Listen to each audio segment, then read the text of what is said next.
వర్మ గారిని మాట్లాడవలసిందిగా రిక్వెస్ట్ చేస్తున్నాము. ప్రశాంత్ గారు, ఒక క్వశ్చన్ అడగొచ్చా? అక్కడ నించోబెడదాం అనుకున్నాం కానీ ఇప్పుడు టైం అయిపోయింది కాబట్టి. ప్రశాంత్ వర్మ యూనివర్స్లో చాలా కథలు ఉన్నాయి, ఇంకా నానితో ఒక సినిమా తీయలేదు ఎందుకు?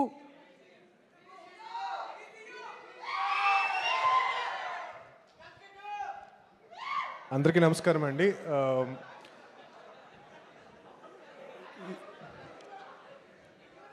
అంటే ఈ క్వశ్చన్కి ఆన్సర్ వస్తుందా లేదా? ఈ క్వశ్చన్కి ఇప్పుడు ఆన్సర్ లేదా? సరే అయితే నేను పక్కపోతున్నా. యా, సో అందరికీ నమస్కారం అండి.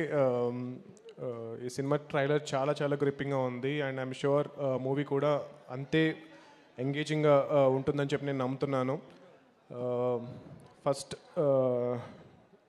వాల్ పోస్టర్ సినిమాలో నన్ను డైరెక్టర్గా నాని గారు ఇంట్రడ్యూస్ చేశారు అండ్ దాని తర్వాత శైలేష్ కానీ, దీప్తి గారు and now Ram Jagadish. So ఇలాంటి ఎంతోమంది యంగ్ టాలెంట్ని నాని గారు ఎంకరేజ్ చేస్తూ మూవీస్ని ప్రొడ్యూస్ చేస్తున్నారు. అండ్ ఆ సినిమాలు ఎలాగైతే previous films critically and commercially ఎంత పెద్ద సక్సెస్ అయ్యాయో ఈ సినిమా కూడా అలాగే చాలా చాలా పెద్ద సక్సెస్ అవ్వాలని చెప్పి నేను కోరుకుంటున్నాను. అండ్ కోఇన్సిడెంటల్లీ ఈరోజు morning I was just speaking to one of అంటే నేను పీవీసీలో ప్రొడ్యూస్ చేస్తున్న మూవీస్లో ఒక డైరెక్టర్తో నేను చెప్తున్నాను, నాకు ఫస్ట్ ఫిల్మ్ చేస్తున్నప్పుడు నానిగారు టోల్డ్ మీ దిస్ అని చెప్తున్న టైంలోనే కరెక్ట్గా నానిగారి నుంచి కాల్ వచ్చింది ఈవెంట్ గురించి. Such a coincidence and I learned a lot from him and not just as a person, as a producer, as a technician, అన్ని రకాలుగా కూడా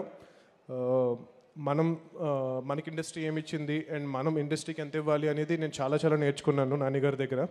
థ్యాంక్ యూ సో మచ్ నానిగారు, ప్రశాంతి గారు for encouraging me with my first film. And today ఈరోజు నేను మీ ముందు నుంచి ఇలా మాట్లాడుతున్నాను, ఒక యూనివర్స్ క్రియేట్ చేయగలుగుతున్నాను. నేను కానీ శైలేష్ కానీ he is creating one more universe and that is all because of Nani గారు. And thank you so much. Jai Hanuman, జై హింద్. Thank you.